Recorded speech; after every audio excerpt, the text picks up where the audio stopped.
किसी ने बड़े ही कमाल की बात कही है कि अवसर और सूर्योदय में एक ही समानता है। देर करने वाले हमेशा इन्हें खो देते हैं। हेलो दोस्तों, आज मैं आपके लिए एक छोटी सी कहानी लेकर आई हूँ। ये कहानी है रोहन नाम के लड़के की, जो एक मिडिल क्लास फैमिली में पैदा हुआ, जो एक कमाल का बच्चा था।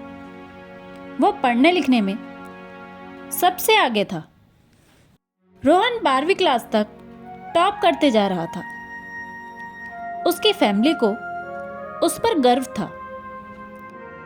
उसकी फैमिली को लगता था कि ये बच्चा जब बड़ा हो जाएगा तो कुछ कमाल करेगा, हम सबकी लाइफ बदल देगा, हमारी फैमिली में हैप्पीनेस आ जाएगी।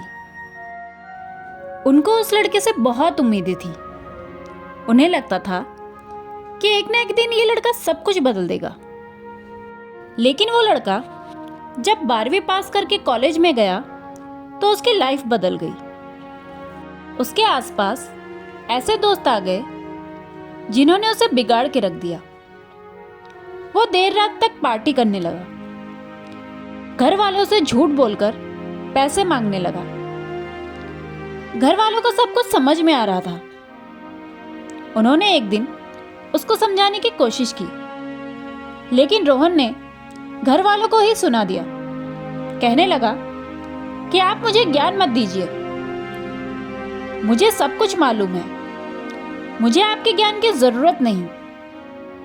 आप अपना ज्ञान अपने पास ही रखिए और शांत रहिए, मैं अपनी जिंदगी जी लूंगा। घर वालों ने कुछ नहीं बोला।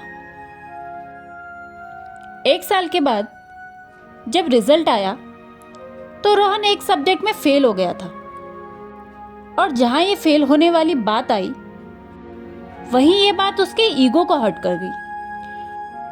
जो लड़का 12वीं तक क्लास में टॉप करता आ रहा है, वो लड़का कॉलेज में जाते ही फेल कैसे हो सकता है? और ये जो फेल होने वाली बात थी, उसके मन में, उसके दिमाग में इतना घर कर गई कि वो एक कमरे में बंद हो गया। वो अब एक कमरे में ही रहने लग गया। उसने घर वालों से बात करनी बंद कर दी, दोस्तों के फोन उठाने बंद कर दिए, यहां तक कि बाहर आना जाना तक बंद कर दिया। रोहन धीरे धीरे डिप्रेशन का शिकार हो रहा था। ऐसा लग रहा था कि उसकी लाइफ में यहीं पर ही ब्रेक लग जाएगा, सब कुछ खत्म हो जाएगा। फिर एक दिन रोहन जिस स्कूल में पढ़ता था, जहां से उसने 12th पास आउट की थी, वहां के प्रिंसिपल को यह बात पता चली, तो उन्होंने रोहन को अपने पास मिलने के लिए बुलाया। उन्होंने उसे डिनर पर बुलाया। रोहन उनके इनविटेशन को मना नहीं कर पाया और उसे उनसे मिलने के लिए जाना पड़ा। तो रोहन शाम को प्रिंसिपल से मिलने के लिए उनके घर पर गया। उसने देखा कि प्रिंसिपल साहब गार्डन में बैठे हुए थे और अगेठी पर हाथ ताप रहे थे। सर्दी का माहौल था, तो रोहन भी वहां जाकर बैठ गया। प्रिंसिपल ने पूछा, क्या हालचाल है बेटा? तो वो कुछ नहीं बोला। 10-15 मिनट तक उन दोनों में कोई बातचीत नहीं हुई। तो प्रिंसिपल साहब ने सोचा कि क्या अलग किया जाए। उन्होंने देखा कि अगेठी में एक कोयले का टुकड़ा जल रहा था। उन्होंने उसे बाहर निकाला और धधकते हुए टुकड़े को मिट्टी में फेंक दिया। जैसे ही वो टुकड़ा मिट्टी में फेंका, थोड़ी देर तो वो धधक रहा था, फिर उसके बाद वो बुझ गया। तब रोहन ने बोला, सर ये आपने क्या किया? एक कोयले का टुकड़ा जो अंदर जल रहा था, धधक रहा था, हमें गर्मी दे रहा था, आपने उसे मिट्टी में फेंक दिया, बर्बाद कर दिया। तो प्रिंसिपल ने कहा, बर्बाद कहाँ कर दिया? कौन सी बड़ी बात है? अच्छा, वापस इसको ठीक कर देता हूँ। उन्होंने कोयले के टुकड़े को मिट्टी से उठाया और वापस लाकर अंगीठी में डाल दिया। कोयला थोड़ी देर बाद जलने लगा, गर्मी देने लगा। तो प्रिंसिपल ने पूछा, बेटा कुछ समझ आया? उसने कहा, नहीं। प्रिंसिपल ने कहा कि बेटा मैंने यही समझाने के लिए तुम्हें यहाँ बुलाया है। ये जो कोयले का टुकड़ा है ये तुम हो।